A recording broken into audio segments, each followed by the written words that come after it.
අයිබෝවන් අද දෙන්න බික් ෆෝක සමඟ ඔබ එකතු වෙන්නේ අපි කතා කරන්න බලාපොරොත්තු වෙන්නේ අද මේ වෙලාවේ වර්ජනයක් ක්‍රියාත්මක වෙනවා එක්තරාකාරකින් ගුරුවරුන්ගේ අනික් පැත්තෙන් දරුවෝ පාසල්ලීම යම්කිසි අඩුවක් පෙන්නුම් කර තිබෙන බව දැනට සඳහන් වෙනවා.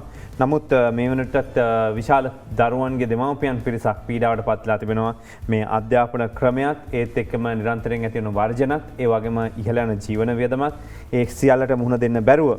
ඉතින් අපි ආරාධනා කළා අද දවසේ සම්බන්ධ වන්නට මේ බිඳ වැටෙන අධ්‍යාපනය රටේ අනාගතය සම්බන්ධයෙන් සාකච්ඡා කරන්න ශ්‍රී ජයවර්ධනපුර විශ්වවිද්‍යාලයේ උපකුලපති ජ්‍යෙෂ්ඨ මහාචාර්ය සුදන්ත ලියනගේ මහත්මයාට අයිබෝවන් ඔබතුමාව පිළිගන්න වැඩසටහනට අයිබෝවන්. ඒ වගේම අපි එතුමට ආරාධනා කරන්නට තවත් විශේෂ හේතුවක් තිබුණා. ජාතික අධ්‍යාපන ආයතනයේ අධ්‍යයන මණ්ඩලයේ සභාපතිවරයා විදිහට ඔහු කටයුතු කරන විශේෂම විෂයමාලා සැකසීම සාමයේ නිර්දේශ ක්‍රියාත්මක කිරීමයි ගැන යම්කිසි අවබෝධයක් අපිට ලබා ගන්න පුළුවන් හින්දා මහාචාර්යතුමා දැන් අද වර්ජනය ක්‍රියාත්මක කරන්න වෙන මොහොත වන විට ඇතනම ගත්තොත් අද දෙවන පාසල් වාරය ආරම්භ වෙලා දින කීපයක් ගත වෙන්නේ. හැබැයි දෙවන පාසල් වාරය කිව්වට මේ 2022 පළමු පාසල් වාරය ක්‍රියාත්මක වෙන්නේ. ඔබ විශ්වාස කරනවද මේ තියෙන තත්ත්වය තුළ මේ අවුරුද්දේ පැයක වැඩි කිරීමක් කිල්ලුව අමතර කාලයක් උගන්න නමුත් ඒකටත් යම්කිසි එකඟතාවයක් ඇති වුණේ නැහැ. මෙහිදී මේ දරුවට මේ අවුරුද්දේ විෂයමාලාව අවසන් කරන්න පුළුවන් කියලා උගන්නලා. දැන් අපි හැමෝම මුලින්ම හිතන්න ඕන දේ තමයි මේ කොවිඩ්-19ත් එක්ක අපිට අලුත් සංකල්පයක් ආවනේ. ඒකට අපි කියනවා නව සාමාන්‍යකරණ නිව් නෝමල් කියලා.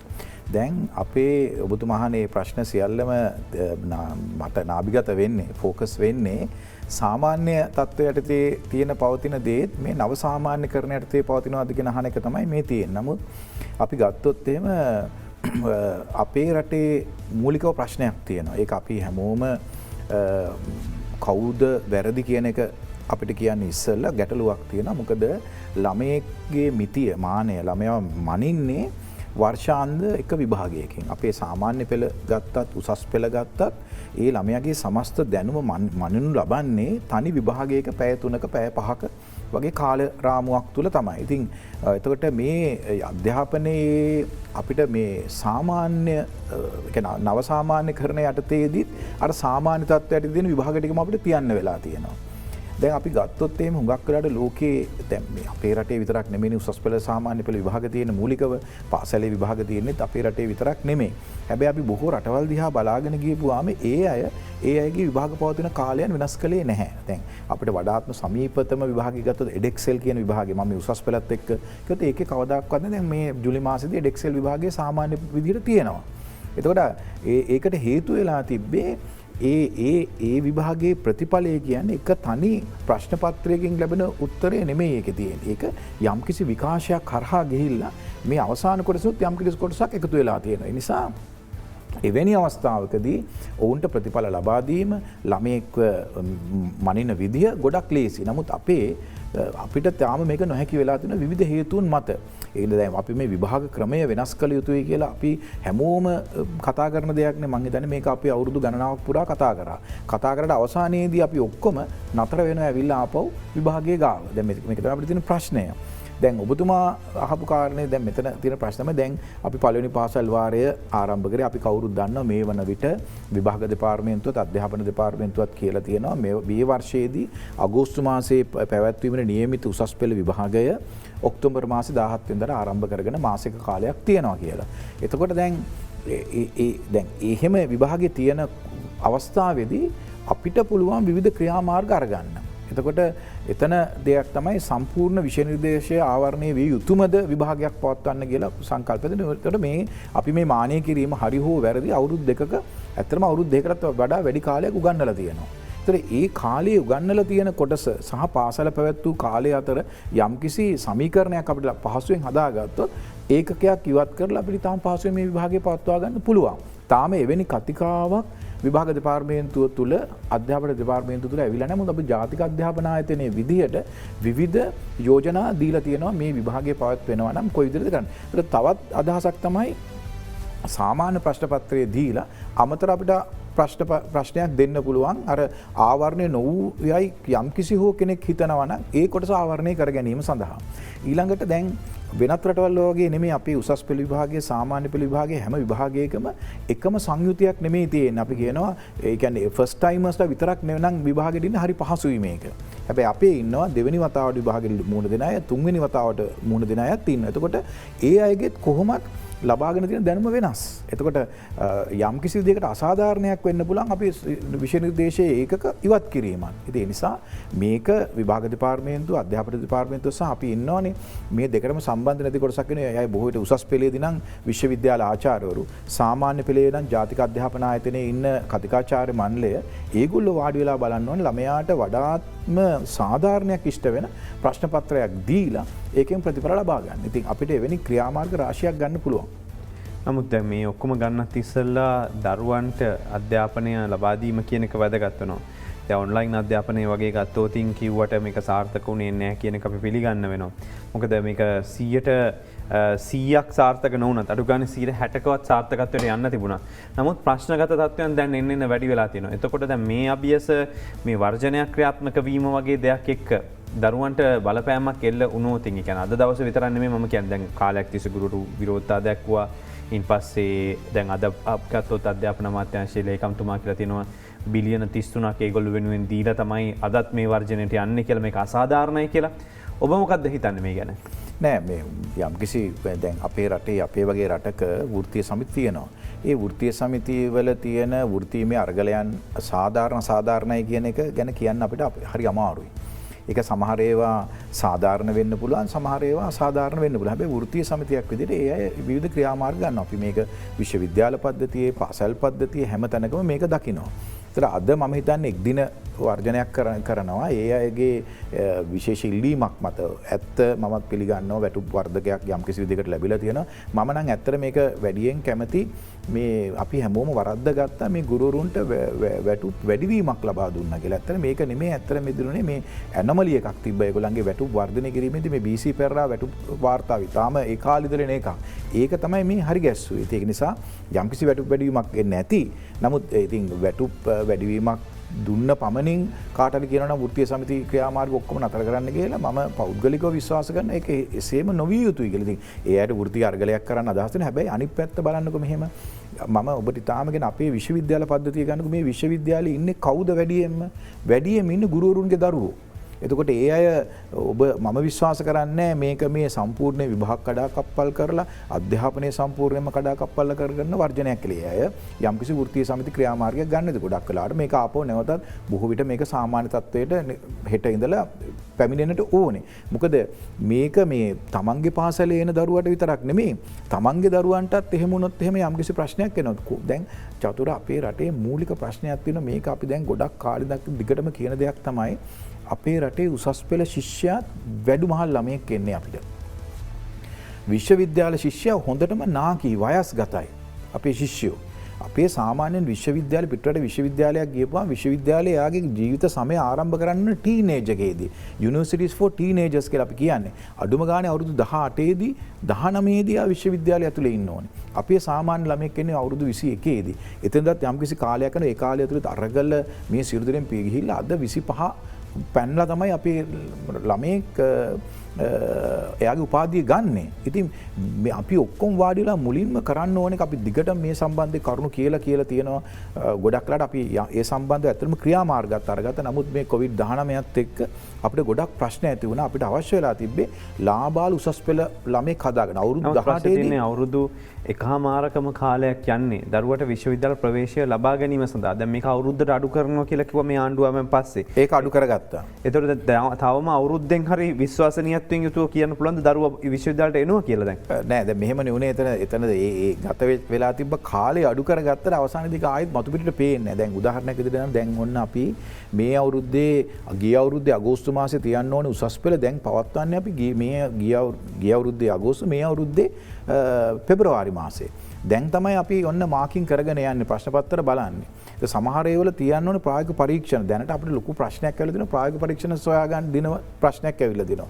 ඒතර එතකොට අපි විශ්වාස කරාට ඒ සම්බන්ධ ක්‍රියාමාර්ග අරගත්තට මේ COVID-19 සහ වෙනත් විවිධ හේතුන් මත ආයෙත් අර පොඩි ඩිලේ එකක් ඇවිල්ලා තියෙනවා. නමුත් අපිට හැකියාවක් වෙලා තියෙනවා ග්‍රාන්ට් කමිෂන් එක ලෙවල් එක ප්‍රතිපාදන කොමිසමේ මට්ටමින් යන කාලය සෑහෙන දුරට අඩු කරගන්න. ඒක අපි මූලික වශයෙන්ම කරේ මෙච්චර කාලයක් අපි මේ ළමයින්ගේ තීරීම් සිදු කරේ අපේ කරන රීකරෙක්ෂන් වලට පස්සේ. මෙදා ගන්න අපි ඒක ඇඩ්වාන්ස් කරලා මම හිතන්නේ දැන් මේ වෙනකොට විශ්වවිද්‍යාල බොහෝමයකට ළමයි ඇතුළත් කරගෙන අවසන් වෙලා තියෙනවා.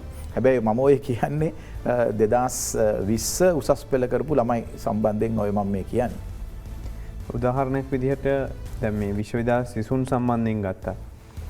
විශ්වවිද්‍යාල සිසුන්ගේ විශ්වවිද්‍යාල ප්‍රවේශය මේ පාර තමයි දැන් මේ 40,000ක සීමාවට එන්නේ. මෙතෙක් ඉතාමත් විශාල පිරිසක් වැඩිපුර ගත්තොත් ඒ වගේ 4 ගුණයකට වැඩි පිරිසක් ප්‍රවේශයට සුදුසුකම් ලැබලත් ඒ අයට අවස්ථාව නැතුව ඉන්නවා. දැන් මේ පාර ඒ පිරිස ආවයින් පස්සේ විශ්වවිද්‍යාල වලට අවස්ථාවක් තිබුණාද ඒක කළමනාකරණය කරන්න? මොකද බොහෝ පිරිසක් වෙ පන්ති පටන් ගන්නේ නැහැ.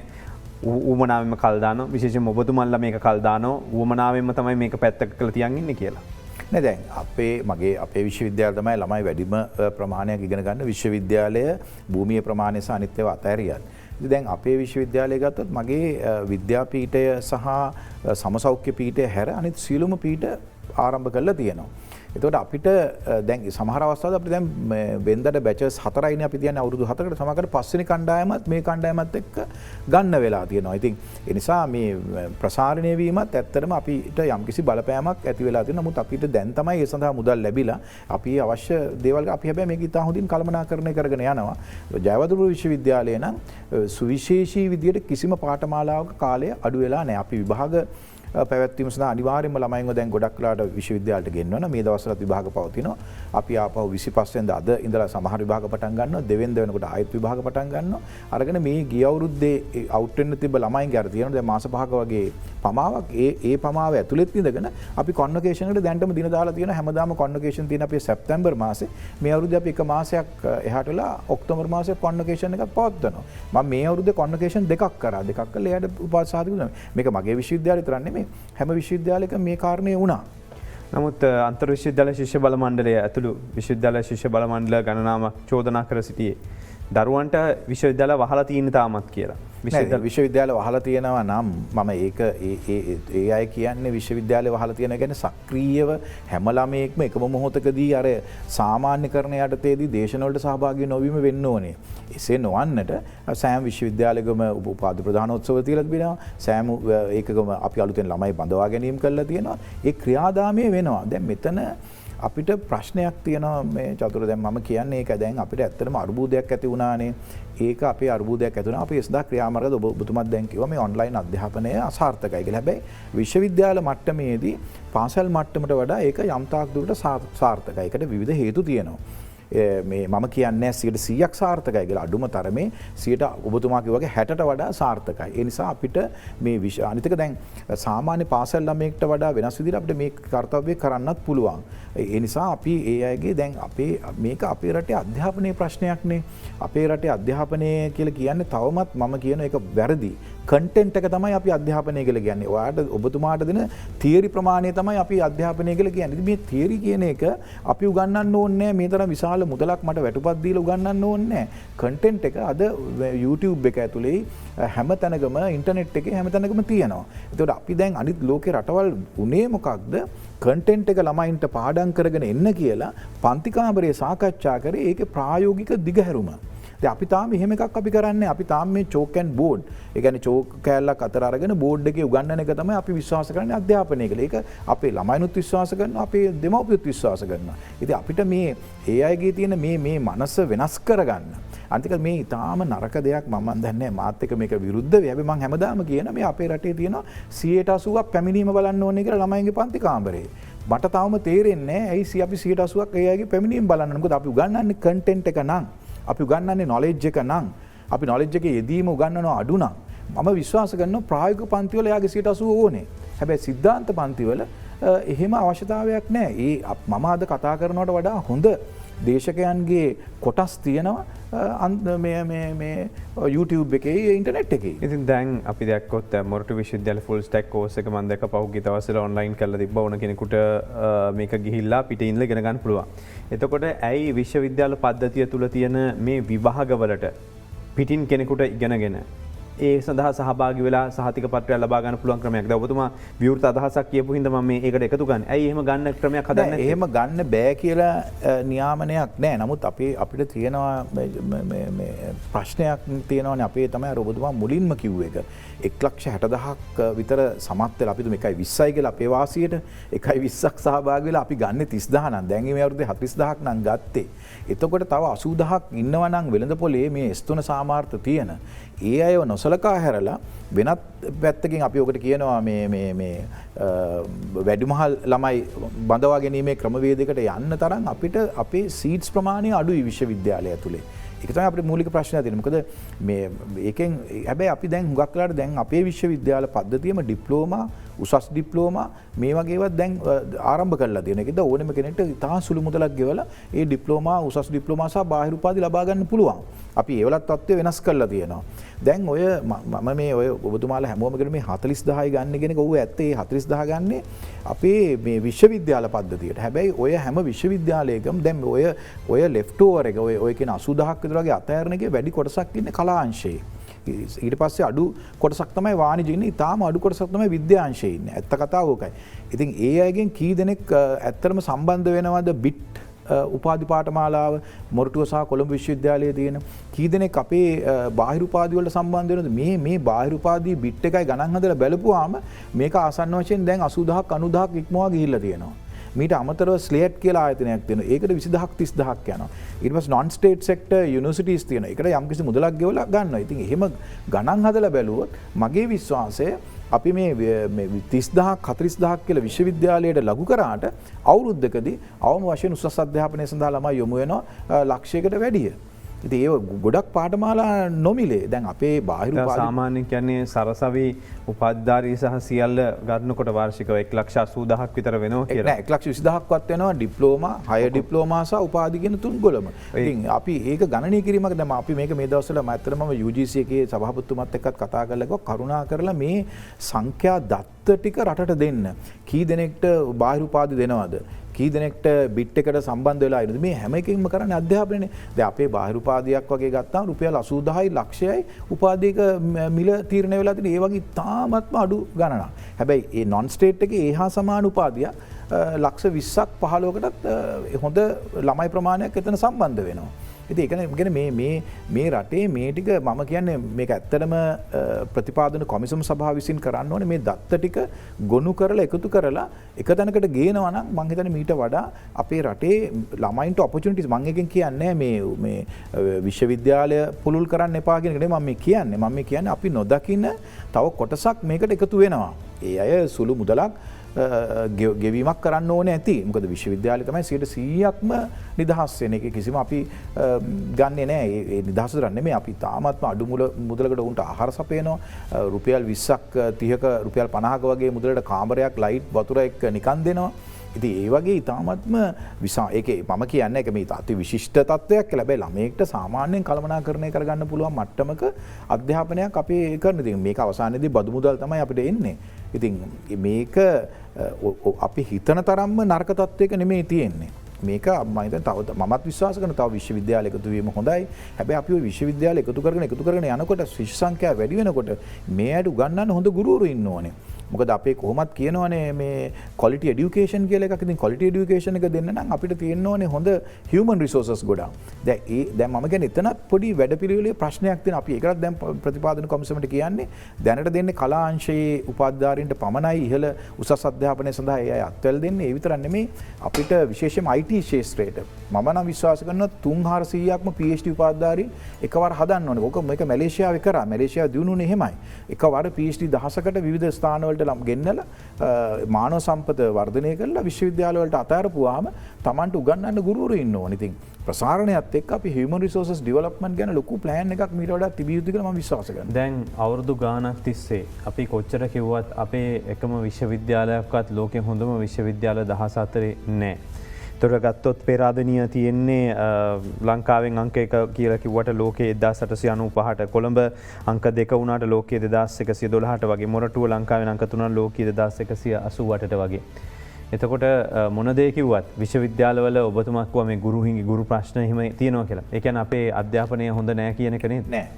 ඔය දැන් ඔය ශ්‍රේණිගත කිරීමේදී නිකම්ම ශ්‍රේණිගත කිරීම වෙන්නේ නැහැ. ඒ සඳහා ලකුණු සම්මුතියකට තමයි ශ්‍රේණිගත කිරීම කරන්නේ. එතකොට අපේ රටේ මූලිකම ප්‍රශ්නයක් තියෙනවා අපිට ඔය 14ට එන්න ඉතාම අමාරු. පළවෙනි ප්‍රශ්න තමයි අපි කියන ඩයිවර්සිටි. ඩයිවර්සිටි කියන්නේ විවිධත්වය. විශ්වවිද්‍යාලයක් ඇතුලේ විවිධත්වයක් තියෙන්න ඕනේ. අපේ රටේ මේ විශ්වවිද්‍යාල ඇතුලේ ඩයිවර්සිටි එක ගන්න බෑ.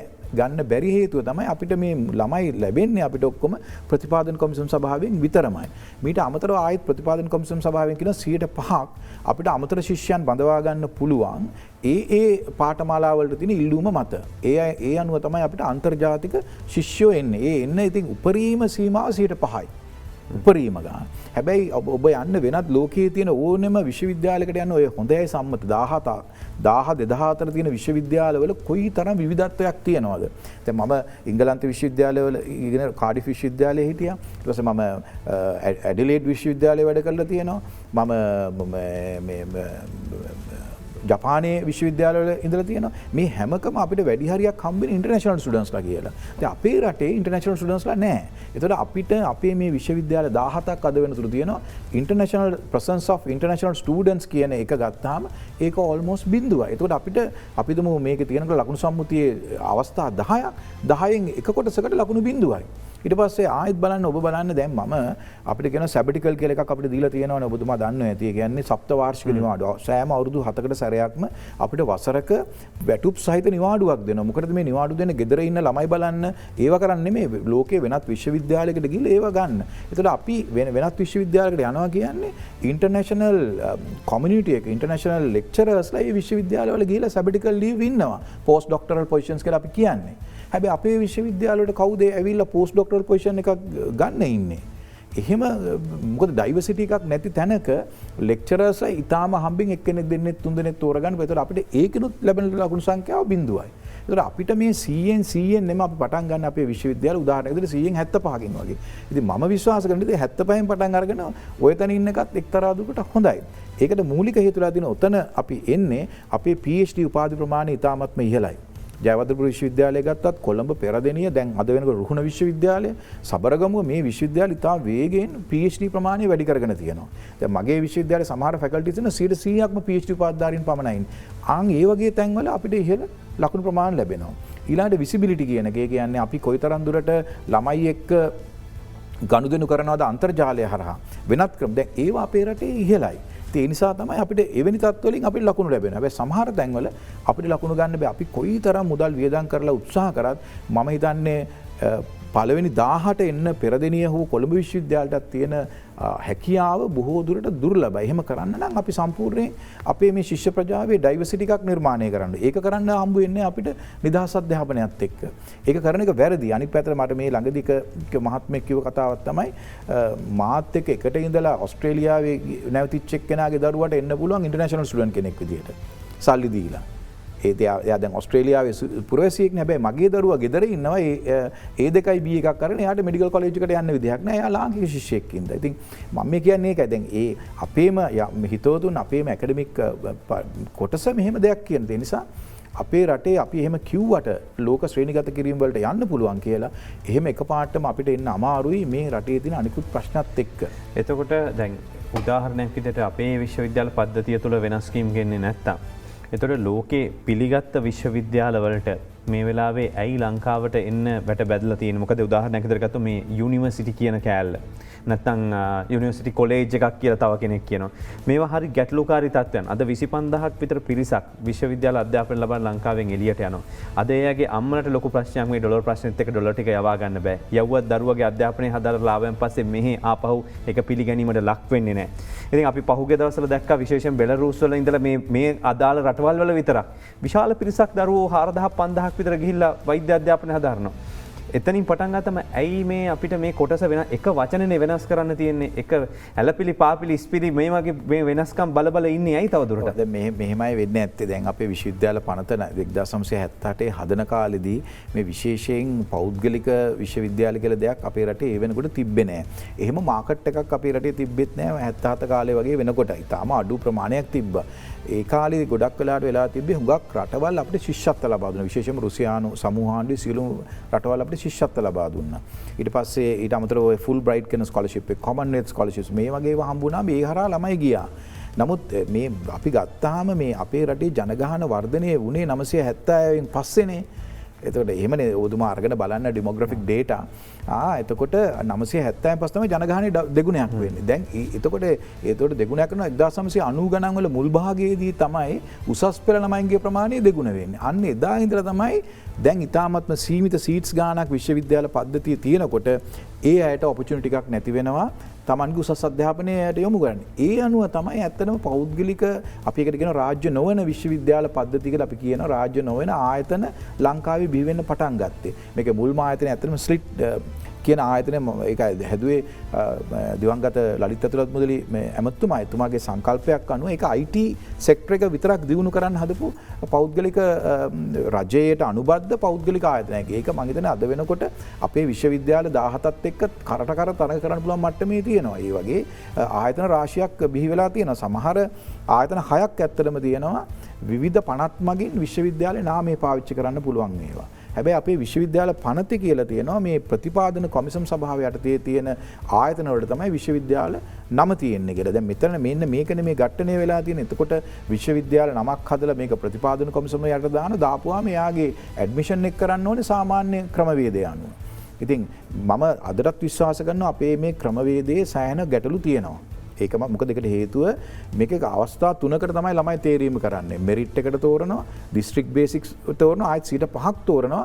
ඉතාමත්ම අඩු දිස්ත්‍රික් එක කියලා අඩු අවස්ථා තියෙන දිස්ත්‍රික් කියලා. හැබැයි ඔබ දැන් ගිහිල්ලා බලන්න දිස්ත්‍රික් 25යි රටේ තියෙන 16ක්ම තියෙනවා ඒක ඇතුලේ. ඒ කියන්නේ විවිධ දේශපාලන අවස්ථාවලදී මේ දිස්ත්‍රික් ප්‍රමාණය වැඩි කරන. මේ නිසා දැඩි අසාධාරණයක් වෙලා තියෙනවා සමහර දිස්ත්‍රික් වල ළමයින්ට. ඉතින් ඒ නිසා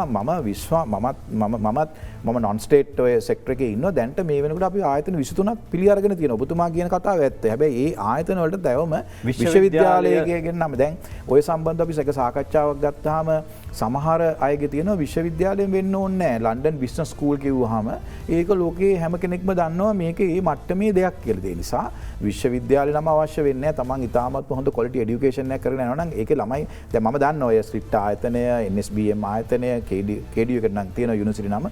ඒ වගේ IIT කියන ආයතන ඒවල ඉතා විශාල ළමයි ප්‍රමාණයක් ඉන්නේ. ඒ අය යම්කිසි ඉල්ලීමක් කළාත් තියෙනවා. හැබැයි එහෙම යුනිවර්සිටි කෙනෙක් වෙනස් කරන්න නම් අපිට යම් සංශෝධන කරන්න සිද්ධ වෙනවා. ඉතින් මම හිතන්නේ දැන් ආණ්ඩුව සංශෝධනය කරනකොට මේ සම්බන්ධයෙන් වපරැසින් තමයි බලන්නේ මිනිස්සු. ඒ නිසා මම හිතන්නේ සමාජයේ දැන් අද වගේ තත්ත්වයක් මිනිස්සු කතා කරන්න පටන් ගත්තොත් මම හිතන්නේ මේකත් එන්න ඕන එකක් දැන් මේ සාකච්ඡාවට පෞද්ගලික විශ්වවිද්‍යාල රටේ ඇති කරන්න ඕනේ කියලා හඬක් ජනතාව නගනවා නම් මම හිතන්නේ කාටවත් පහසු වෙයි මේක. ඒක මම විශ්වාස කරනවා. ඒක මම කිසිම එකේ විශේෂ වරදක් මට පේන්නේ S3කින් සමත් කියලා ගන්නවා නම් ඒ S3ක් ගන්න හැම ළමයෙක්ටම උසස් අධ්‍යාපනය යෙදෙන්න පුළුවන්. ඒතර අපි ඒ ගන්න 1,28,000ටම ලංකාවේම විශ්වවිද්‍යාල, ඒ කියන්නේ රජයේ විශ්වවිද්‍යාල වලින්ම පවත්වා දෙනවා කියන එක සමාජකට ආර්ථික වශයෙන් ඒක සාධාරණ සහ අවාසිදායක වෙන්න පුළුවන් මේ රටේ තියෙන ආර්ථික තත්ත්වයක් එක්ක. ඉතින් කාට හරි හොඳ එන්ටිටීස් වලට පුළුවන් නම් ස්ට්‍රිට් ආයතන, NSBM ආයතන වැනි ආයතන හදන්න. අපි කියන non profit organizations කියලා කියන්නේ ගොඩාක් වෙලාට උසස් මේ අධ්‍යාපනයේ දෙන ඒවා ඒ වගේ. හැබැයි අර අපේ රටේ පුරුදු වෙලාම තියෙනවා ව්‍යාපාරිකයා කියලා කියන්නේ අර දුප්පත් මිනිස්සුන්ගේ සල්ලි ගන්න කොටසක් කියලා අපේ නිකම් පොඩි එහෙම සමාජ මතයක් තියෙනවා. ඉතින් මේක අපිට වෙනස් කරගන්න පුළුවන් නම් දැන් ඇත්තටම මේකෙන් ලෝකෙ පිළිගත්ත විශ්වවිද්‍යාලයක් කවුරුක්වත් ඇවිල්ලා මේ විශ්වවිද්‍යාල පටන් ගන්න උත්සාහ කරන එකක් නෑ නේ මෙම ගියොත්. නෑ ඒක තමයි දැන් අපිට දැන් උදාහරණයක් ඔබතුමාගේ උදාහරණය රුසියාවේ සහ බෙලරුසියේ දැන්ට මේ ළමයි 3-4,000ක් ඉන්නවනේ. අඩුම ගානේ අපිට යම්කිසි හැකියාවක් තියෙනවද දන්නේ නෑ. පළවෙනි අවුරුදු 2-3වත් ලංකාවේ ඒ අයට යම්කිසි ඉගෙනීමේ රටක අඩුම ගානේ මේ ඩොලර් ප්‍රශ්නයත් එක්ක මම මේ කියන්නේ. හැබැයි දැන් අපි කොච්චර එපා කිව්වත් බෙලරුස් එකට යන එක නතර කරන්න බෑ අපිට. අපිට රුසියාවට මේ චීනෙට දැන් චීනෙට මේ දවස්වල තාම වහලා. එතකොට එංගලන්තයට ඔස්ට්‍රේලියාවට නිව්සීලන්ඩ් වලට ළමයි ඉගෙන ගන්න යන එක නතර කරන්න බෑ අමාරුයි. හැබැයි ගන්න නෙමෙයි නමුත් දැන් මේ 25000ක් යන එක හෙට 50000ක් වෙයි. ඒක තමයි මේක නතර කරන්න පුළුවන් අලුගන්න. ඒකට හේතුව වෙලා තියෙන චතුර මේ අපේ මුලින්ම මේ තින්කින් පැටර්න් එකේ වෙනසක් වෙන්නට ඕනේ කියලා අපි කතා කරමු. නැත්නම් දෙන්න අපි විරාමයකට ගිහිල්ලා එන්න මේ අද දෙන්න ફોකස්.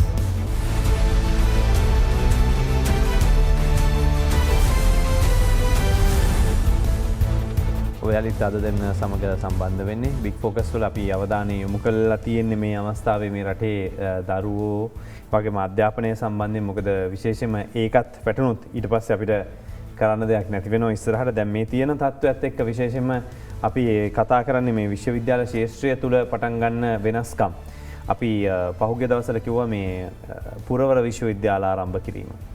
ඒ වගේම දැන් තාමත් ආපහු කතා බහට ලක් වෙනවා ලෝකයේ අනිකුත් රටවල් ගත්තොත් අපි ඉන්න වෙළඳපොළත් එක්ක නෙමෙයි පිරිස් හදාගෙන යන්නේ ආපහු විදේශගත ශ්‍රමිකයන්ගෙන් තමයි බිලියන 7.5ක ආදායමක් ලබන්නේ. ඇයි මේ ශ්‍රමිකයෝ කියලා එයාට කියන්නේ මේ අපි පිලිපීනේ වගේ ගත්තොත් එයාට පුහුණුව ලැබෙනවා. ඒ වගේම වැඩිහිටියන් බලා ගැනීම සම්බන්ධ වෙනත් විදේශ රටවල පුහුණුව ලබා දෙනවා. අපි මේවා කිසිම දෙයක් ගැන අවධානය යොමු කරන්නේ නැහැ. මේක විශ්වවිද්‍යාල යට පහලින් එවැනි පුහුණු ලබා දෙන ආයතන පිළිබඳව ඇයි මේ NVQ මට්ටමේ ආයතන ගැන අවධානය යොමු වෙන්නේ නැත්තේ රජේ? නෑ එහෙම මම ඒක එහෙම කියන්නේ NVQ මට්ටම යටතේ ඉතාමත්ම විදිහට මේක බලනවා.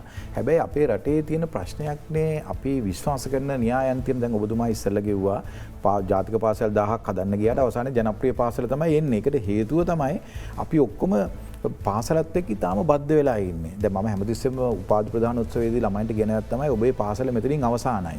ඔබ දැන් ඔබේ පාසල ජයවර්ධනපුර විශ්වවිද්‍යාලයේ පෙරදින විශ්වවිද්‍යාලය වෙන්න ඕනේ. ඔබ ඒ විශ්වවිද්‍යාලයේ ආදි විද්‍යාර්ථයෙක් වෙනවා කියලා. හැබැයි එහෙම නෙමෙයි. ළමයා උපාධි ප්‍රදාන උත්සවයට එන්නේ ඒ තමන්ගේ පාසලේ ටයි එක දාගෙන විශේෂයෙන් පිරිමි ළමයි ගෑනු ළමයින්ට එහෙම අපිට පෙන්වන්න එහෙම පාසල මේ පෙන්වන්න විදිහක් ඒගොල්ලන්ට අමාරුයි. හැබැයි හුඟක් පිරිමි ළමයි තමන්ගේ පාසලේ තියෙන ටයි එක දාගෙන ඉන්නේ. ඒ තරම් බද්ධ වෙලා තියෙන්නේ. ඉතින් මෙන්න මේ චින්තනය වෙනස් කරගන්න ඕනේ අපි ඔය හැමතැනකට යන්න. දැන් ඔබතුමා කිව්වනේ දැන් කතාවක් අපේ එකම විශ්වවිද්‍යාලයකවත් නැහැනේ පළවෙනි 1000.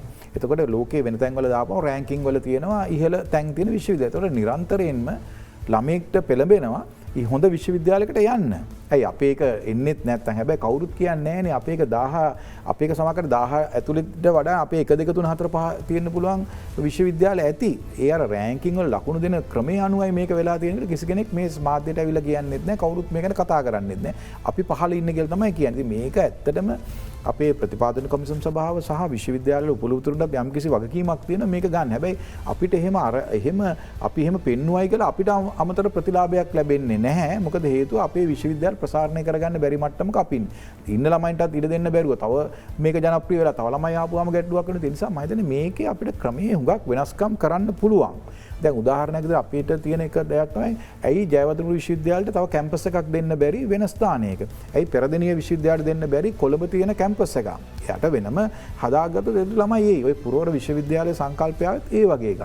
හැබැයි අපේ රටේ මිනිස්සු කැමති වෙන්නේ නැහැ නිකම් පුරවර විශ්වවිද්‍යාලයකින් උපාධියක් ගන්නකොට ඒගොල්ලෝ ඉල්ලන්නේ බ්‍රෑන්ඩ් එකත් එක්ක. මම දන්නවනේ ජයව දැන් ඔය අපේ කොළඹ විශ්වවිද්‍යාලයේ ළමයෙක්ව කොහෙට හරි වෙන විශ්වවිද්‍යාලයට මාරු කරන්න ආපුවාම මේක තනිකරේ මුළු ගෙදරම මලගයක් බවට පත් වෙනවා. ඇයි මේ ළමයා කවදා එයාම ඉල්ලන්නේ මේ පාඨමාලාවට යන්න ඕනේ. හැබැයි පාඨමාලාව වෙනස් කරන්න ගිහපුවාම යන්නේ. ඉතින් මම අවුරුදු 12ක් ජයවර්ධනපුර විශ්වවිද්‍යාලයේ පීඨාධිපතිවරයෙකුට වැඩ කරගෙන මට මේ අත්දැකීම හොඳටම තියෙනවා. ඒ බ්‍රෑන්ඩ් එකත් එක්ක තමයි ඉල්ලන්නේ. ඒ නිසා මේ පුරවර විශ්වවිද්‍යාලය කියලා නගරෙන් නගරයට විශ්වවිද්‍යාල කරනවට වඩා මේ තියෙන විශ්වවිද්‍යාල තව ටිකක් පුළුල් කරලා ඒ වගේ ශාඛාවන් විදිහට යන්න පුළුවන්. මේක හොඳ මොඩල් එකක්. අපි මේ ගැන සාකච්ඡා කරමින් හිටියේ. එතකොට දැන් නුවර ඉන්න ළමෙක් ජයවර්ධනපුර විශ්වවිද්‍යාලයේ ගංගොඩිලට එන්න ඕනේ අපේ මැනේජ්මන්ට් ඩිග්‍රිය කරන්න. ඕනෙම ළමයෙක්ගේ සිහිනය තමයි ජයවර්ධනපුර මැනේජ්මන්ට් ෆැකල්ටි එකට එන එක. තව ළමයෙක්ගේ සිහිනය වෙන්න පුළුවන් කොළඹ මෙඩිකල් ෆැකල්ටියට යන එක.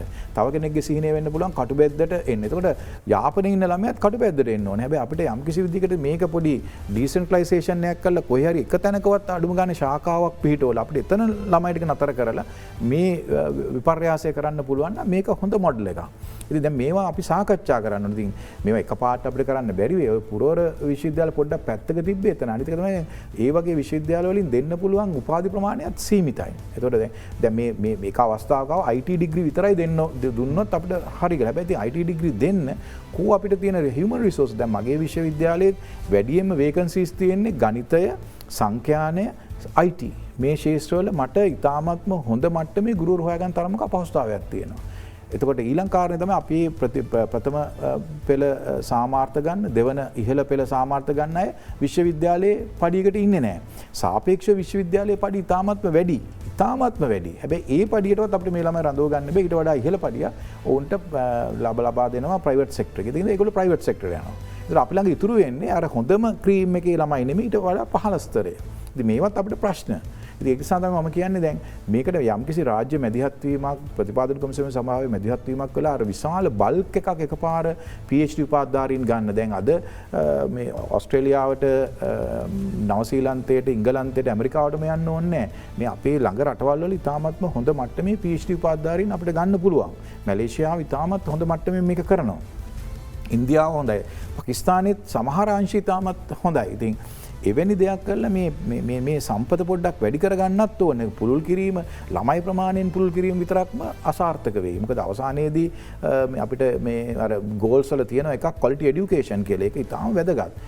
අපි පාසලත් ඒක දැන් අපි ඒක තමයි උත්සාහ කරන්නේ. දැන් මේ මෙතුමන්ලා දැන් ඔබතුමා එක තැනකදීත් කිව්වනේ මේ ළඟම පාසල හොඳම පාසල කියන සංකල්පය කරා කියලා. දැන් ඒක කරලා ඒක හැබැයි සමහරක් වෙලාවට ඒක කෙටි කාලයක් හින්දා වෙන්නේ නැති එක ෆේල් වුණ එක දිගට කරගෙන ගියා නම් සමහරකට සාර්ථක වෙයි. ඕකේ සාමාන්‍ය ජපානයේ තියෙන concept එකක්නේ. ජපානයේ ළමයි පයින් යන්නේ බස් වල යනවා හරි අඩුයි. ඒ ළඟට ගිහිල්ලා යනවා. හැබැයි බයිසිකලේ පදන්න. හැබැයි අපේ රටේ එහෙම කරන්නේ නැහැ. හැම කෙනෙක්ටම ඕනේ තමන්ගේ දරුවා රාජකීය විද්‍යාලයට දාන්න.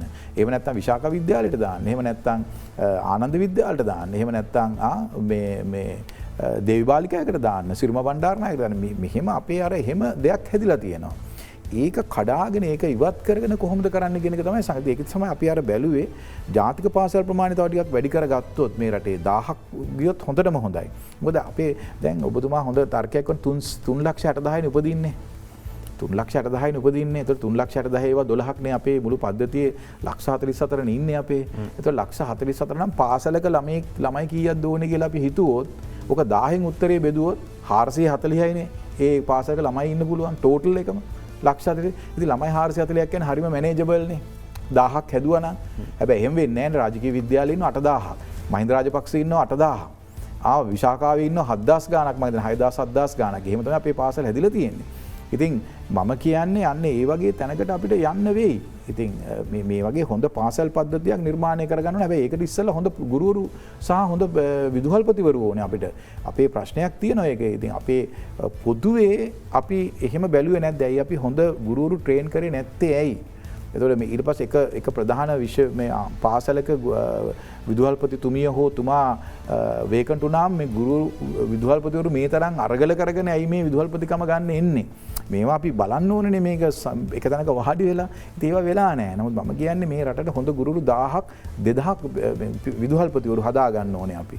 මගේ අදහස නම් හොඳ පාසල් 1000ක් ඇත්තටම තිබ්බනම් ඒකට ක්ලස්ටර් කරපුවාම අනිත් ඉස්කෝල ටික මේ ප්‍රශ්නේ යම් තාක් දුරට මගහරව ගන්න පුළුවන්. හැබැයි ඉතින් ඒක කරන්න යම්කිසි කාලයක් ගත වෙයි. පාසල් 400ක් බලාපොරොත්තු වෙන තැනකට පාසල් 10194ක් තියෙනවා කිව්වම ඒකනොත් අපේක්ෂිත ප්‍රතිඵල අරගෙන නැත්නම් මේ වගේ තියෙන ඉන්ෆ්‍රාස්ට්‍රක්චර් හදන්න අනිකුත් හැම දෙයක්ම යටිතල පහසුකම් නිර්මාණය කරන්න කොච්චර වියදමක් දරලා තියෙනවද? නමුත් ඒ ප්‍රතිඵල තියෙනවද?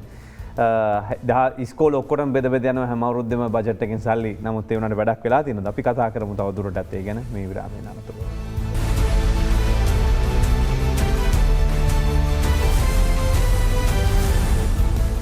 යලි බිග් ෆෝකස් සමග එකතු වෙන්නේ ඔබ. අපි කතා කරන්නේ උපකුලපති ශ්‍රී ජයවර්ධනපුර විශ්වවිද්‍යාලයේ ජ්‍යෙෂ්ඨ මහාචාර්ය සුගන්ත ලිනගේ මහත්මයාත් එක්ක අපි දැන් බලාපොරොත්තු වෙන්නේ මේ බිඳ වැටෙන අධ්‍යාපනයට දරුවන්ගේ මොනවා හරි දෙයක් එකතු කරන්න පුළුවන්ද කියන එක. හැබැයි දැන් අපිට පේන්න තියෙන දෙයක් තමයි ලෝකෙම කොවිඩ් කියලා කිව්වට අනික් රටවල් අධ්‍යාපනයේ වේගෙන් ගමන් කරන වෙනස්කම් සිදු වෙනවා දරුවෝ යනවා. අපිට ආර්ථිකයටත් ඒ වගේම රටටත් මේ දරුවන්ගේ අධ්‍යාපනයේ සිදුවෙච්ච බාධාව කොයි විදියට පේනේද ඉස්සරහට? දැන් පේන එක නැද්ද ඔබතුමා හිතන්නේ? නෑ දැන් එහෙම පේන්න ඕනේනේ. දැන් ඒ පේන එකේ ප්‍රතිඵලයක් තමයි මේ අවුරුදු 65 දක්වා දීර්ඝ කරපු. ඒකට හේතු එකක් නෙමෙයි කීපයක් තියෙනවා. ඒ කියන්නේ අවුරුදු 60ේදී කෙනෙක් විශ්‍රාම ගත්තත් තව යම්කිසි කාලයක් වැඩ කරන්න පුළුවන් කියලා තමයි 65 දක්වා වැඩි කරේ. හැබැයි එහෙම දීර්ඝ කරපුවාම එක ක්ෂණිකව අර අලුතෙන් එකතු වෙන තරුණ කොටස් ඒ ශේෂ්ත්‍ර වලට පොඩි අවස්ථාවක් අහිමි වීමක් තියෙන්න පුළුවන්. ඒක කොයි විදිහට බලපාන්නේ කියන එක මට තේරෙන්නේ නැහැ. හැබැයි කොහොම වුණත් අනිවාර්යයෙන්ම මේක බලපාලා තියෙනවා. මම විශ්වාස කරනවා අවුරුදු 22 දී අඩුම තරමේ අපේ රටේදී උපාධ්‍යාරයා එළියට යන්න ඕනක. දැන් අවුරුදු 22 යන උපාධ්‍යාරයා අවුරුදු 25 දී එළියට යනවා කියලා කියන්නේ එයාගේ අවුරුදු 3ක් දැනටම අපේ අධ්‍යාපන ක්‍රමය මගින් ඔහුගේ ජීවිතෙන් අරන් තියෙනවා. ඒ අවුරුදු 3 ආපහු එකතු වෙන්නේ නැහැ නේ ඔහුගේ ජීවිත කාලයට. ඒ නිසා මේ සම්බන්ධ වහවහ අපි අධ්‍යාපනඥයෝ විදියට අපි ඒත් එක්කම මේ පරිපාලන නිලධාරීන් විදියට මේ සම්බන්ධව දැඩි අවධානයක් යොමු කරන්න. දැන් අපි උදාහරණයකදී අපි තීරණය කරා මේ සාමාන්‍ය පෙළ තියෙන කාලය අගෝස්තු වලට ගේන්න. ගෙනල්ලා උසස් පෙළ විභාගයේ මාස 8කින් ඉස්සරහට ගෙනල්ලා දෙසැම්බර් වලට ගේන්න. මේ සම්බන්ධ කැබිනට් පත්‍රිකාවකුත් ගියා. අපේ අදහස් තිබ්බේ 2023 සාමාන්‍ය පෙළ අගෝස්තු මාසේ තියලා 2025 උසස් පෙළ දෙසැම්බර් මාසේ තියන්න. හැබැයි ඒ සියල්ල ඒකේ තියා ගන්නවා තියා අපිට තාම අගෝස්තු මාසේ තිබ්බ උසස් පෙළ අගෝස්තු මාසෙට ගේන්න බැරි වෙලා තියෙන්නේ. ඉතින් අපි විශ්වාස කරනවා අඩුම ගානේ ලබන අවුරුද්දේදී ආපහු අගෝස්තු මාසෙදත් උසස් පෙළ විභාගය තියා ගන්න පුළුවන් වෙන්න ඕනේ. මේ අවුරුද්ද නෙමෙයි තව අවුරුදු දෙකකටවත් පස්සේ දෙසැම්බර් මාසෙදී සාමාන්‍ය පෙළ තියා ගන්න ඕනේ. නැත්තම් මේ අපි දැම්ම යම්කිසි විශාල කාලයක් දරුවන්ගෙන් අරගෙන තියෙන මේ අපේ විභාග පැවැත්වීම දීම නොහැකියාව නිසා. ඉතින් මේක මම හිතන්නේ අපේ අධ්‍යාපන අමාත්‍යාංශය මේ ගැන තාම සැලකිලිමත්. ඒත් එක්කම වුන් මේ වෘත්තීය සමිතිය මේ ගුරුවරුන් විදුහල්පතිවරුන් එක සාකච්ඡා කරලා මේ දරුවන්ට අහිමි වෙලා යන පාසල් කාලය වැඩිපුර යන කාලය අඩු කරගන්න.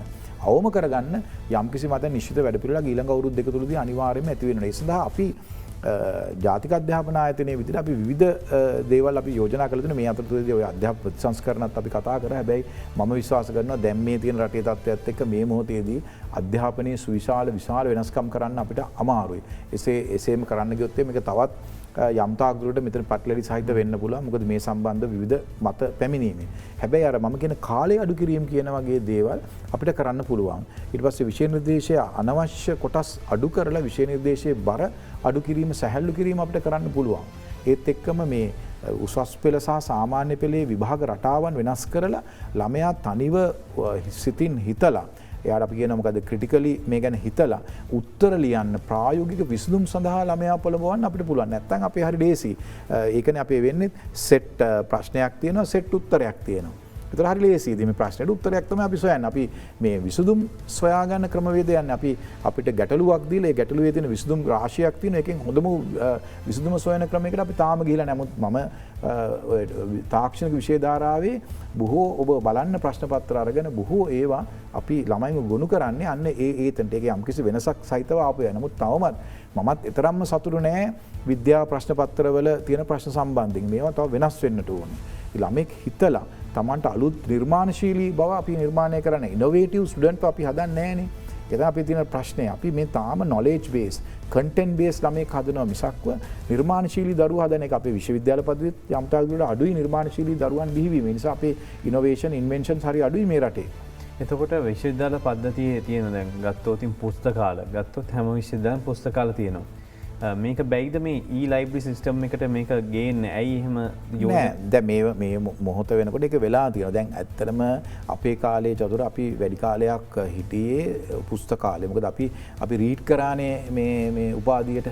ඒතර අපි ඒකේ හිටියේ. හැබැයි අපි පුස්තකාලේ පාවිච්චි කරන්නේ නැහැ පාඩම් කරන ස්ථානයක් විදිහට. අද පුස්තකාල ළමයි පාවිච්චි කරන වැඩිපුර පාඩම් කරන ස්ථාන. අර තමන්ගේ නෝට්ස් ටික ගිහිල්ලා ඒවා ෂෙයා කරගෙන නැත්තම් මේ ඉස්සරහ කඩෙන් ගිහිල්ලා ෆොටෝකෝපි ටික ගෙනල්ලා බලලා ඒ කඩේ ගහලා තියෙනවා. දැන් මගේ දේශනේ ගහලා තියෙනවා වෙනම ඒක පත්‍රිකාවක් විදිහට යාට මිලදී ගන්න පුළුවන්. ඒක ඊටාම පහසුයි. අද ඔබ ජයවර්ධන විශ්වවිද්‍යාලයට යන්න ඔක්කොම අපේ තියෙනවා 4000ක් විතර වගේ කෝස් වලින් ඒ 4000ෙම දේශන පත්‍රිකා ගන්න පුළුවන්. ඉතින් එහෙම තමයි මේක වැඩි වෙන්නේ. හැබැයි දැන් ළමයාත් වෙනස් වෙලා තියෙනවා. ළමයා ගිහිල්ලා මේ හાર્ඩ් බුක් එකක් පෙරලා බලන්නේ නැහැ. එයා මොබයිල් ෆෝන් එකේ තමයි ජීවත් වෙන්නේ. ඒතකොට මොබයිල් ෆෝන් එකේ මම දැකලා තියෙන එක්සෑම් අපි ටයිම් ටේබල් එක දැම්මත් අර හાર્ඩ් කොපි එක ඉස්සර වගේ අරගන්නේ නැහැ.